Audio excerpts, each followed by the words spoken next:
You sleep for 8 hours. You go to bed on time. No late night scrolling. No caffeine. No distractions. And yet, you wake up feeling like you've been hit by a truck. Exhausted, foggy, barely functional. It doesn't make sense until you realize this.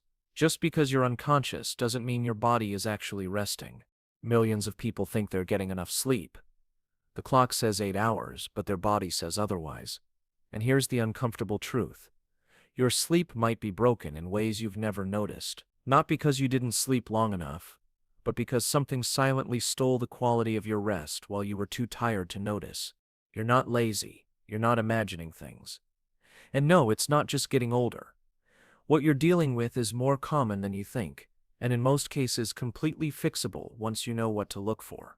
In this video, we're going to break down the hidden reasons why people wake up tired even after a full night of sleep. Not myths, not vague advice. Real, research-backed reasons that could explain exactly what's draining your energy day after day. Some of them are physical, others are environmental. A few might be emotional, but all of them have one thing in common: they're sneaky. They hide in plain sight and get dismissed as normal, until one day you realize you haven't felt truly rested in years. So if you've been waking up more tired than when you went to bed, if you've tried all the hacks, changed the pillows, drank the herbal tea, and still feel like your body is dragging, it's time to go deeper. Because what's keeping you tired may not be how long you sleep, but how much of that time your body actually spends recovering, repairing, and restoring itself. And chances are, something, maybe even something small, is quietly stealing that from you every night. Let's expose it, let's fix it, and let's finally give your body the kind of sleep it's been begging for. Stick around. This might just change the way you sleep and feel forever. You think you're sleeping deeply, but your brain is secretly at war with your environment, and you have no idea it's happening. Let's start with one of the most overlooked reasons people wake up exhausted: poor sleep quality caused by undetected interruptions. We're not talking about being wide awake at 3 a.m., staring at the ceiling. This is subtler and more dangerous. Your body thinks it's asleep, but it's constantly getting pulled out of the deepest, most restorative stages of sleep, without fully waking up. You don't remember it. You don't notice it, but your body pays the price. Here's what most people miss. Sleep isn't one long, flat experience. It's made up of cycles: light sleep, deep sleep, and REM. And deep sleep, that's where the magic happens. It's where your brain clears waste, your muscles rebuild, your immune system strengthens, and your hormones reset. But the moment something nudges you, light from your phone blinking in the corner, a car passing by outside, your neighbor's dog barking, your body shifts out of that deep zone. Even if your eyes stay closed, even if you're not awake, that tiny interruption fragments your sleep cycle. Multiply that by dozens of times a night, and it's no wonder you feel like you never slept at all. One of the biggest culprits: light. Yes, even the small kind. LED alarm clocks, night lights, street lamps leaking through thin curtains. That little glow on your TV or charging station. Your brain is wired to detect and respond to light. It's hard-coded from evolution. So when your environment isn't pitch black, your brain stays in alert mode. It doesn't fully relax, and if it's picking up signals that morning is coming, it starts reducing melatonin production too early, causing you to wake up groggy instead of refreshed. Then there's noise. You might think you've adapted to the hum of traffic or your partner snoring, but your brain hasn't. During sleep, your hearing becomes more sensitive, not less. It's your body's survival system.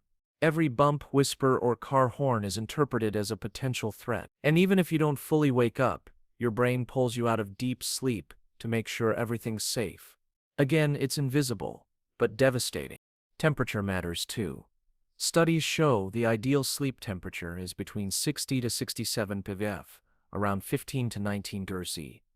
Anything hotter or colder can cause micro-awakenings. Brief moments of restlessness where your body tries to adjust but never tells you consciously. If you sleep hot, toss and turn, or wake up sweaty, this might be draining your energy more than you realize. And here's something you probably haven't thought about: allergens in your bedroom, dust mites in your pillow, mold in the HVAC system, even pet dander. These can subtly irritate your system during the night, causing congestion, inflammation, or light coughing, all without waking you up fully. But every tiny reaction breaks your sleep cycle. You wake up tired and don't know why. So what can you do? First, make your room truly dark. Not mostly dark. Get blackout curtains. Cover or remove every LED. Keep screens out of your bedroom, or at the very least, turn them off completely. Second, manage sound. Try a white noise machine or fan to drown out random noises. Use earplugs if needed. Next, cool your room down. Crack a window, use breathable bedding, and avoid heavy meals or alcohol before bed. They both raise your core body temperature. And finally, clean your sleep space often. Wash sheets weekly. Use hypoallergenic pillows.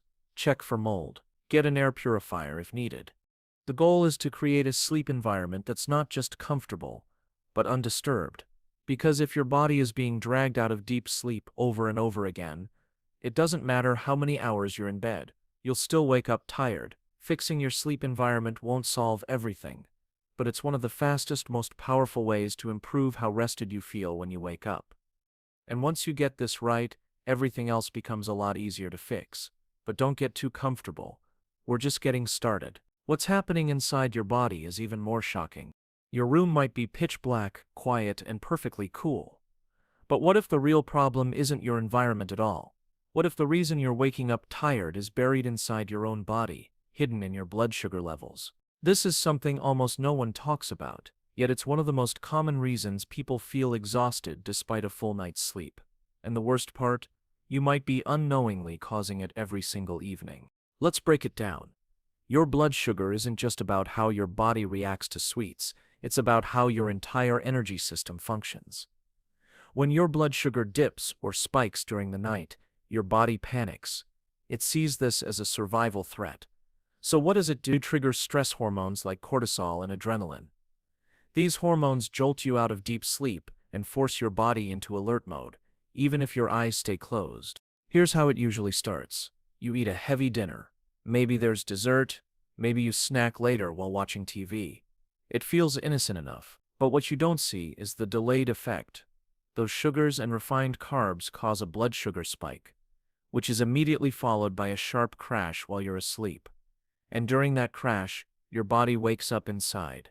Not enough to remember it, but enough to disturb your sleep cycle. It's like being yanked out of a dream over and over again, without even realizing it. People who experience this often wake up between 2 a.m. and 4 a.m. Sometimes sweaty, sometimes anxious, sometimes just wide awake for no reason. If that's you, it might not be stress, it might not be aging, it might be blood sugar dysregulation triggered by what you ate the night before. But that's not all. Even if you sleep through the night, unstable blood sugar still affects how you feel in the morning. When your blood sugar crashes overnight, your body shifts into energy-saving mode. It's trying to conserve what little fuel it has. So you wake up groggy, slow, and sometimes even irritable or lightheaded. Your brain hasn't had the consistent energy it needs to recharge properly, and your body feels like it ran a marathon just keeping itself stable. So what can you do? First, stop eating 2-3 hours before bed. Give your body time to digest. Second, focus on balanced meals in the evening. Things with protein, healthy fats, and fiber. These slow down the release of glucose into your bloodstream and help prevent the spikes and crashes. If you need a snack before bed, go for something like a small handful of nuts or plain Greek yogurt, not a cookie or slice of toast. And watch out for alcohol. It messes with blood sugar more than most people realize. You might fall asleep faster with a drink, but you'll likely wake up more tired. You don't need to be diabetic for blood sugar to ruin your sleep. Even healthy people experience nighttime disruptions because of poor food choices. The key is to stabilize, not spike. Because if your body is busy fighting roller coaster blood sugar all night, it's not recharging, it's surviving. And here's where it gets more interesting. Even if your sleep is deep and your blood sugar is stable, there's one habit almost everyone has that silently destroys your energy. And chances are, you did it this morning without even thinking twice. You might think it's harmless, a habit so ordinary it barely registers. But reaching for your phone, the moment you wake up, could be the very thing draining your energy for the rest of the day. Here's the truth. The way you start your morning sets the rhythm for your entire body and brain, and when your first act is staring into a screen, that rhythm starts off completely out of sync. Let's talk about cortisol, your body's natural wake-up hormone. Cortisol isn't bad, it's actually essential. It spikes in the early morning to help you feel alert and ready for the day. But when you expose yourself to a flood of notifications, blue light and rapid-fire information within seconds of opening your eyes, that hormone release goes into overdrive. It's like going from 0 to 100 in a second. You feel awake, sure, but it's a fake alertness, driven by adrenaline. And adrenaline always comes with a crash.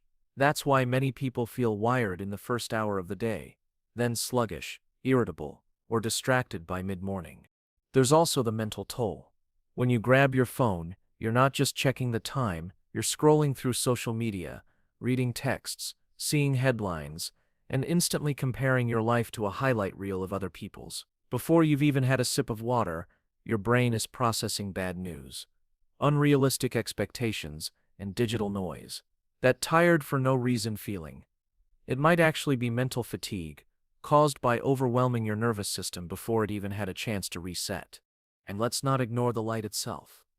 Morning sunlight plays a huge role in telling your brain, hey, it's time to be awake.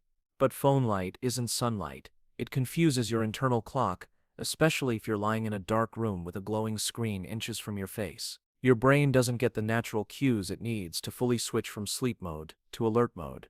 So instead of gradually waking up, you jolt yourself into a foggy, overstimulated state that lingers. What should you do instead? Keep your phone out of reach, not on your nightstand. When you wake up, sit up slowly, open a window, drink water, move your body a little, even just stretching or walking to the kitchen. Let natural light hit your eyes within the first 30 minutes, even if it's cloudy outside. These small steps reset your internal clock, help regulate your energy levels, and support healthy sleep the next night. And if you feel like you need to check your phone first thing, ask yourself why. Is it habit? Is it anxiety? Or is it just boredom? Whatever the reason, that compulsion might be costing you more than you realize, not just in energy, but in peace of mind. Because while most people assume the problem starts at night, what you do in the first 5 minutes of your morning can sabotage your entire day. And speaking of sabotage, there's one other daily routine, often disguised as healthy, that's secretly draining you more than helping, and it all starts at breakfast. You've probably been told breakfast is the most important meal of the day, but here's what no one explains. What you eat in the morning might be one of the biggest reasons you feel tired, even after a full night's sleep. The wrong breakfast doesn't just mess with your energy, it can throw off your blood sugar, your mood, and your ability to focus for hours. Think about it. What do most people grab first thing in the morning? A bowl of cereal, a piece of toast, maybe a muffin, or if they're in a rush, just a coffee and a banana. On the surface, these seem like quick and easy options, but what they all have in common is simple carbs and sugar without enough protein or healthy fat to balance them out. And that's where the crash begins. When you eat something high in sugar or refined carbs like white bread, pastries, or sweetened cereals, it causes your blood sugar to spike quickly.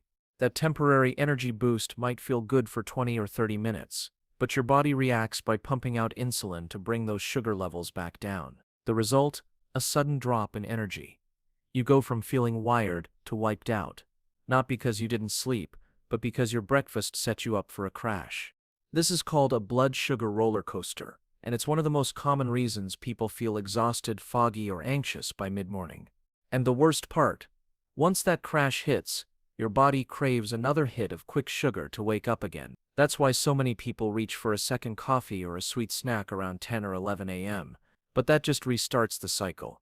Another spike, another crash, and more fatigue later on. Now imagine starting your day differently. Imagine a breakfast that keeps your energy steady instead of spiking and crashing. Something with protein like eggs, Greek yogurt, or a plant-based smoothie with healthy fats like avocado or almond butter. Maybe some fiber from berries or oats, and less processed sugar. That kind of breakfast supports stable blood sugar, which means your body doesn't have to scramble to balance itself out. You feel more alert, more focused, and yes, less tired. But this isn't just about what you eat. It's also when you eat. Skipping breakfast altogether might sound like a good way to cut calories, but for many people, it actually makes things worse. If you delay your first meal until late morning, your body goes into stress mode, cortisol levels rise, your metabolism slows, and your energy tanks. Then when you do finally eat, you're more likely to crave unhealthy foods or overeat, leading to, you guessed it, another crash. So if you're waking up tired, ask yourself, what are you putting into your body first thing in the morning? Is it setting you up for energy or exhaustion? And if you think this only matters for breakfast, think again. The next hidden energy drainer doesn't come from food, it comes from something you're doing or not doing during the day that silently sabotages your ability to recharge at night. And it has everything to do with light. You might assume you're doing everything right. You go to bed at a reasonable hour, you avoid caffeine in the evening, and maybe you even stick to a wind-down routine before lights out. But what you might not realize is that the very way you spend your daylight hours, especially when it comes to light exposure, could be silently wrecking your ability to feel rested, even after a full night's sleep. It sounds strange, but your tired mornings might have less to do with your pillow and more to do with your windows. Let's talk about your circadian rhythm. It's your body's internal clock, and it doesn't just tell you when to sleep. It also controls your hormones, your body temperature, your alertness, and even your digestion. This rhythm depends on one major cue to stay in sync: light. More specifically, natural light. When you get strong sunlight exposure in the first few hours of the morning, it sends a powerful signal to your brain. Day has started. Time to be alert. This jump starts your cortisol at the right time when you want it to rise, keeps melatonin suppressed until bedtime, and anchors your sleep-wake cycle so it knows when to wind down later. But here's where most people go wrong. Instead of stepping outside in the morning, they stay indoors, surrounded by artificial light, especially in the winter months or in darker living spaces. Indoor light, even if it seems bright, is nowhere near as intense as natural daylight. So your brain stays confused. It doesn't get a clear morning signal, and as a result, your whole circadian rhythm starts to drift. That's when sleep problems begin to creep in. You feel groggy in the morning, restless at night, and stuck in a fog you can't explain. But it gets worse. In the evening, just when your body's supposed to be winding down and preparing for rest, that's when most people are blasting themselves with blue light TVs, phones, laptops, tablets, all emitting high-intensity light that tricks your brain into thinking it's still daytime. So melatonin, the hormone that helps you feel sleepy and stay asleep, doesn't rise when it should. You might fall asleep eventually, but your sleep is lighter, more fragmented, and far less restorative. You wake up tired, not because you didn't get enough sleep, but because the quality of your sleep never reached its full depth. What's the solution? It starts in the morning. You need real light, as early as possible. Within the first hour of waking, step outside even if it's just for 5 to 10 minutes. You don't have to stare at the sun. Just let the daylight hit your eyes, indirectly of course, because it's that light exposure that signals your brain to start the clock correctly. If you can't get outside, open your blinds wide and sit near a window. Morning walks are even better. Movement combined with light exposure is one of the best ways to align your internal clock naturally. Then in the evening, start dimming your environment at least 1-2 hours before bed. That means turning off overhead lights, using lamps with warm-toned bulbs, or even trying blue light blocking glasses if screens are unavoidable. The goal is to let your body transition gently into night mode, just like the sun does naturally. That way, your melatonin can rise on time, your brain knows it's safe to power down, and your sleep becomes deeper, steadier, and more refreshing. But don't stop at just light management. There's another overlooked factor during your day that can silently destroy your sleep quality, and it has nothing to do with technology. It has everything to do with movement, or rather the lack of it. Most people don't realize that sitting for long periods during the day can lead to restlessness at night. When your body doesn't move, your energy builds up without an outlet. You might feel physically tired, but not restfully tired. There's a difference. Sedentary days create overstimulated minds and underworked bodies. You get into bed and your legs feel jittery, your thoughts race, and your body doesn't quite know what to do. But when you move, whether it's walking, stretching, or light exercise, it signals to your system that you've used energy and now deserve recovery. Exercise also helps regulate hormones like cortisol and endorphins, both of which play a direct role in how calm and sleepy you feel later. So ask yourself, how much real daylight did I get today? Did I move my body with intention? Or did I stay cooped up under artificial light, staring at screens and sitting more than standing? Because these things matter far more than most people think. And they matter before you ever hit the pillow. Most people focus on bedtime routines to fix their tiredness, but they're ignoring the silent energy saboteurs hiding in plain sight throughout the day. Morning light, daytime movement, and evening darkness. These are the natural signals your body craves. Miss those, and no amount of sleep will feel satisfying. And speaking of hidden saboteurs, there's one more behavior that seems innocent, maybe even healthy, but it's quietly interrupting your brain's ability to get restorative sleep. It's tied to your emotions, your energy, and your deepest thoughts. And almost everyone does it without realizing. You ever wonder why things that once felt thrilling now feel flat? Why the things you used to look forward to barely register anymore? That's not random. That's not aging. That's not personality. What you're feeling is a symptom of something deeper, a hidden consequence of pleasure that no one talks about. Overstimulation leads to emotional numbness. When we chase pleasure constantly, whether it's sugar, scrolling, casual dopamine hits from videos, or games, we're training our brain to expect instant reward.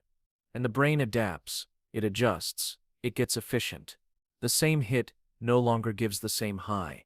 So what do? We crank it up. More screen time, more snacks, more noise, more thrill. And ironically, we feel less excitement, less joy, less life. That's because the brain's reward system isn't designed for endless stimulation. Dopamine, the chemical that fuels motivation and anticipation, is supposed to spike in response to effort, challenge, pursuit, delayed gratification. But in our current world, you can get 50 dopamine spikes before breakfast. Scroll, like, swipe. Sugar, sound, light, hit. Over time, this numbs the system, like a fire alarm that keeps going off every 5 minutes. You stop hearing it. And this isn't just about addiction, it's about saturation. Constant exposure makes even the best things feel dull. That's why people start feeling bored in relationships that once excited them. Why their favorite hobbies no longer light them up. Why life starts to feel like a loop, even when everything technically looks fine. It's not that you need more stimulation, it's that you need less, strategically. You need space, silence, stillness, not as a punishment, but as a reset. When you go without stimulation, even briefly, your brain starts recalibrating. The baseline shifts. You begin to feel things again, the joy of a walk, the taste of food, the presence of another person. It doesn't take months.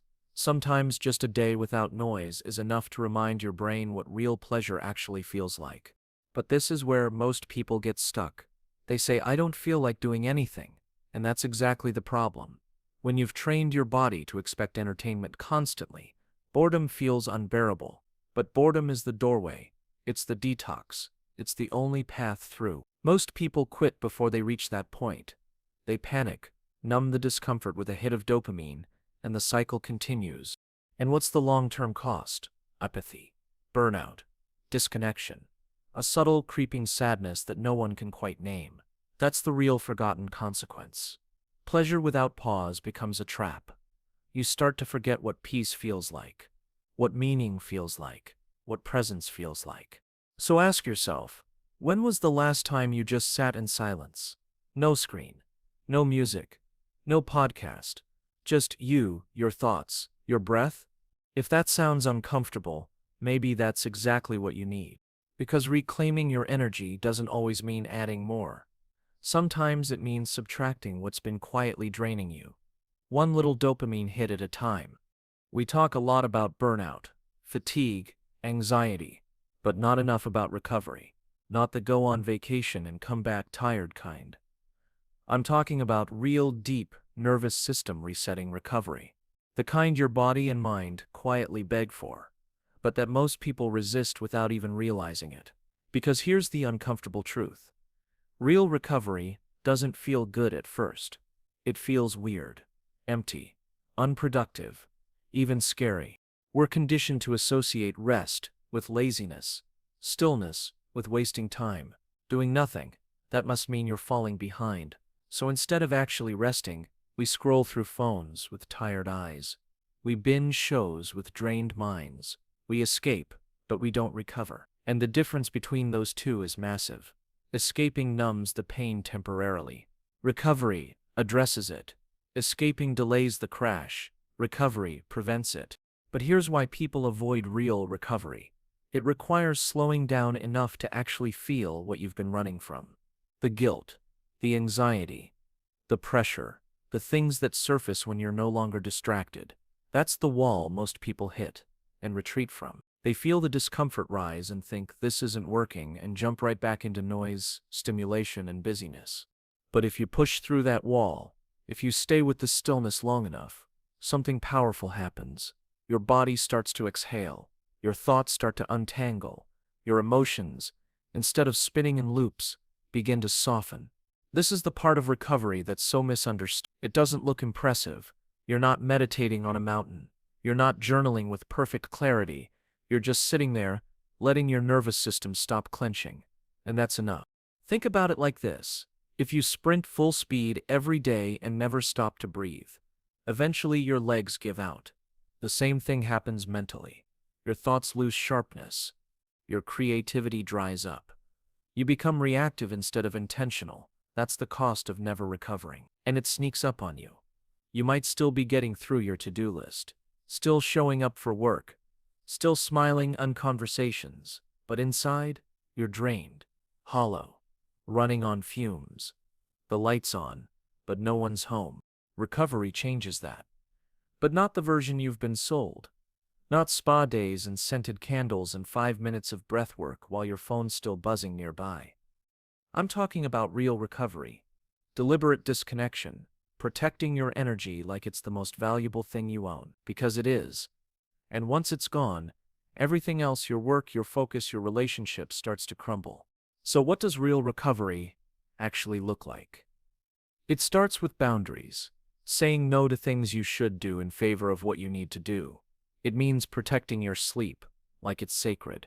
Spending time in silence, letting your mind wander without a podcast in the background. Reclaiming your attention from the 100 things constantly trying to hijack it.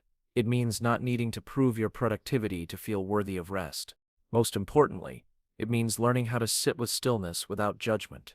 If your mind races, let it. If your body feels tense, notice it. If you feel like quitting, stay just one more minute. That's where the magic happens. Because true recovery isn't about what it looks like on the outside. It's about how it transforms you on the inside. The version of you that emerges after deep rest is stronger, sharper, and more grounded than anything you can create through willpower alone. Recovery isn't optional.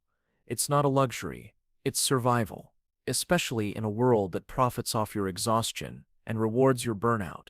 When you give yourself permission to truly rest, you're taking your power back.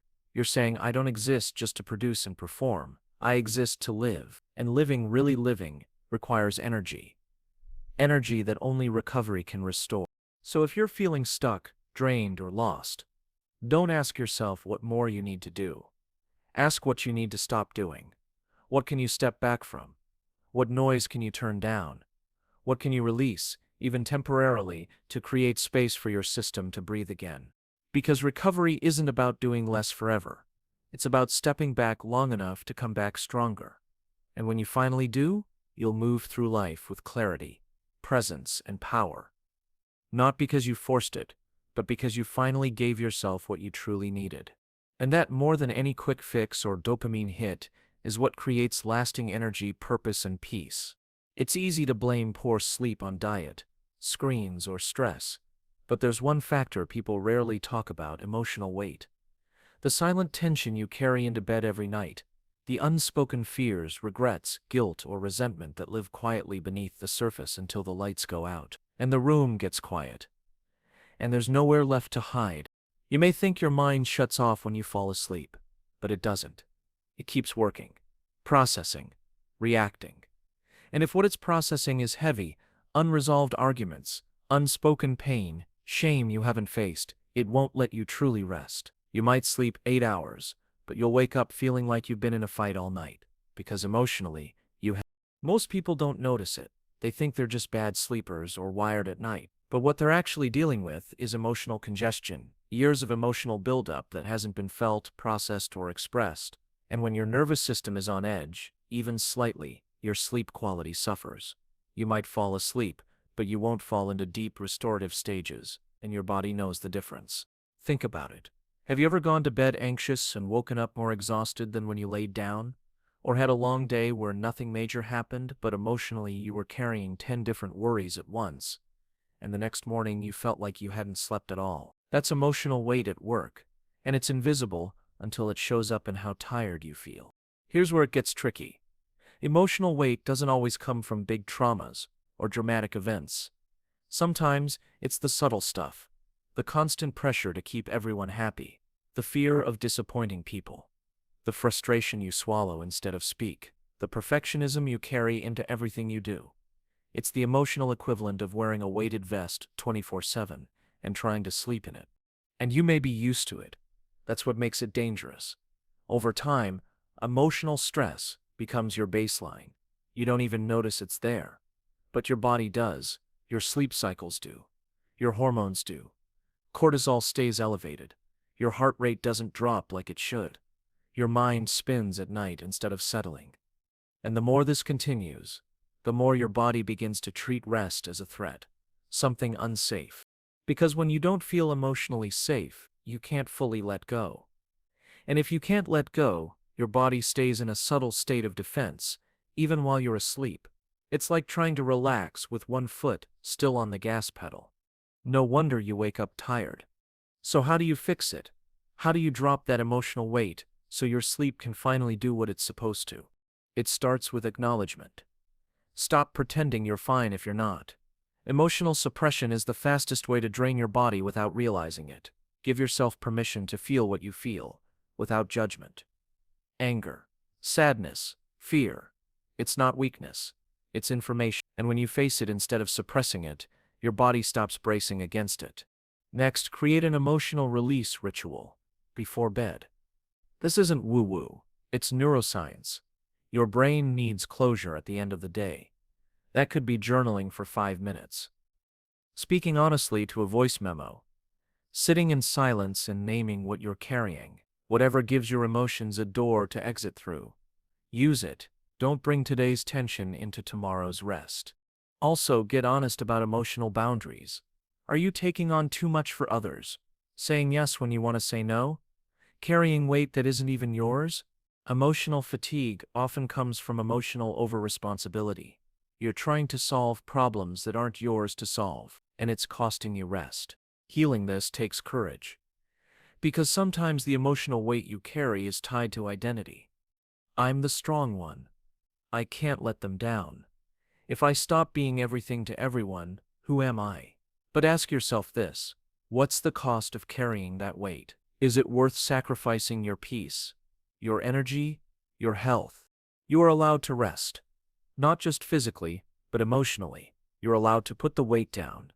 Not forever, not irresponsibly, just long enough to breathe again, to sleep again, to wake up and feel human again.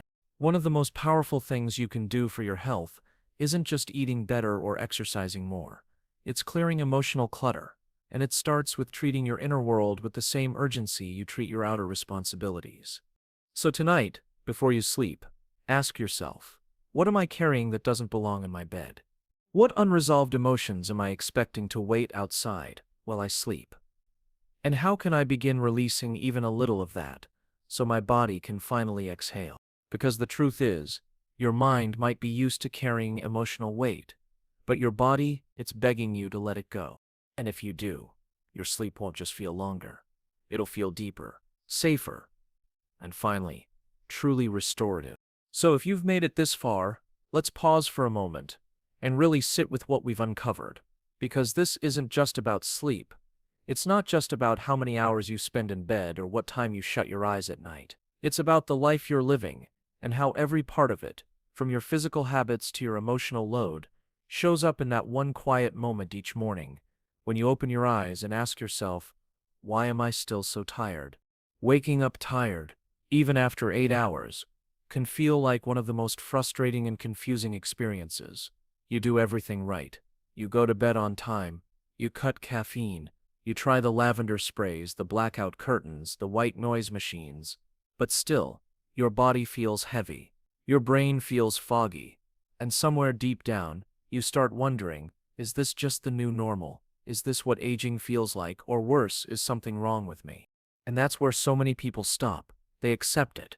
They tell themselves they're just bad sleepers. They blame it on stress, age, hormones, or genetics. And while yes, those things play a role, they're not the full story. The truth is, persistent fatigue in the morning is a signal, a message from your body saying something isn't right. Something needs to shift. And if you ignore that signal long enough, it doesn't go away. It gets louder. Maybe it's your blood sugar crashing in the middle of the night, because your last meal was mostly carbs and no protein. Maybe it's sleep apnea slowly starving your brain of oxygen, without you even realizing it.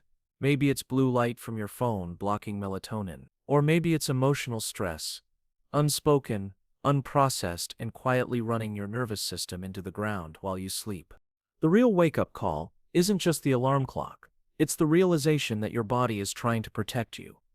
Fatigue isn't failure, it's feedback. And if you learn how to listen to it, it can become one of your greatest tools for healing, change, and long-term well-being. Now here's the uncomfortable part. Most people won't make changes.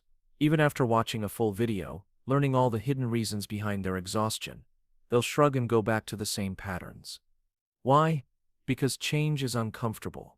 It requires honesty. And sometimes it reveals things we'd rather not face, like the fact that we might be addicted to stimulation, or that we're carrying trauma we never addressed, or that we've normalized a life that's far more draining than we're willing to admit. But if you're still here, still listening, then you're not most people. You're curious, you're aware, you're ready. So let's get clear on what that actually means. It doesn't mean overhauling your entire life overnight. It doesn't mean chasing perfection. It means starting with awareness, and then taking small, consistent steps. It means asking better questions. Not why am I tired, but what am I doing that's quietly exhausting me every day? It means paying attention to your bedtime rituals.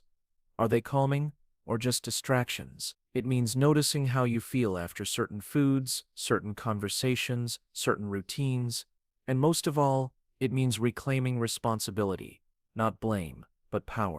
Because here's the truth, most people don't hear enough. You don't have to accept feeling this way. Chronic fatigue is not a sentence, it's a signal. And even small shifts, like hydrating first thing in the morning, getting 10 minutes of natural light, reducing sugar at night, or setting emotional boundaries, can have a massive ripple effect on your energy. Think about the kind of mornings you want. Not just where you open your eyes and physically get out of bed, but where you feel awake, where your mind is clear, your body is rested, you have energy for the things that matter. That version of you exists, and it's not as far away as you think. You're not broken, you're not lazy, you're not destined to drag yourself through every day wondering why your tank is always empty. What you are is human. A human whose body is responding to years of habits, patterns, and stress. And the moment you decide to stop ignoring that response, that's the moment change begins. So here's what I want you to do next. Reflect on one thing from this video that hit you differently. Was it the emotional weight? The idea that your body's trying to protect you? The science behind blood sugar or light exposure? Whatever it was, write it down. Not on your phone. On paper. In your own handwriting. That's how you start turning insight into action. Then tonight, change one thing. Just one. Maybe it's no screens 30 minutes before bed. Maybe it's a protein-based dinner. Maybe it's breathing for 60 seconds before you lie down. Whatever it is, do it consistently for 3 nights. No excuses, no overthinking. Just action. Watch what happens. Because this isn't about fixing sleep, it's about fixing your foundation. When you sleep better, everything improves. Focus, mood, digestion, hormones, even your relationships. Sleep isn't a side note, it's the engine behind every part of your life. And if you've ever felt like you're running on empty, like you're dragging your body through each day and wondering where your spark went, start here. With sleep. With energy. With the courage to admit that tired isn't normal. and neither is living a life that constantly drains you. You deserve to wake up rested. You deserve mornings that feel like a beginning, not a burden. You deserve to feel alive. If this video helped you see things differently, let me know in the comments. Tell me one thing you're going to try differently tonight. Share your experience, because your story might be the wake-up call someone else needs too. And if you haven't subscribed yet, do it now and hit the bell so you don't miss what's coming next. We're not just talking about better sleep, we're building better lives. Thanks for watching. Now go rest with purpose and wake up like you mean it.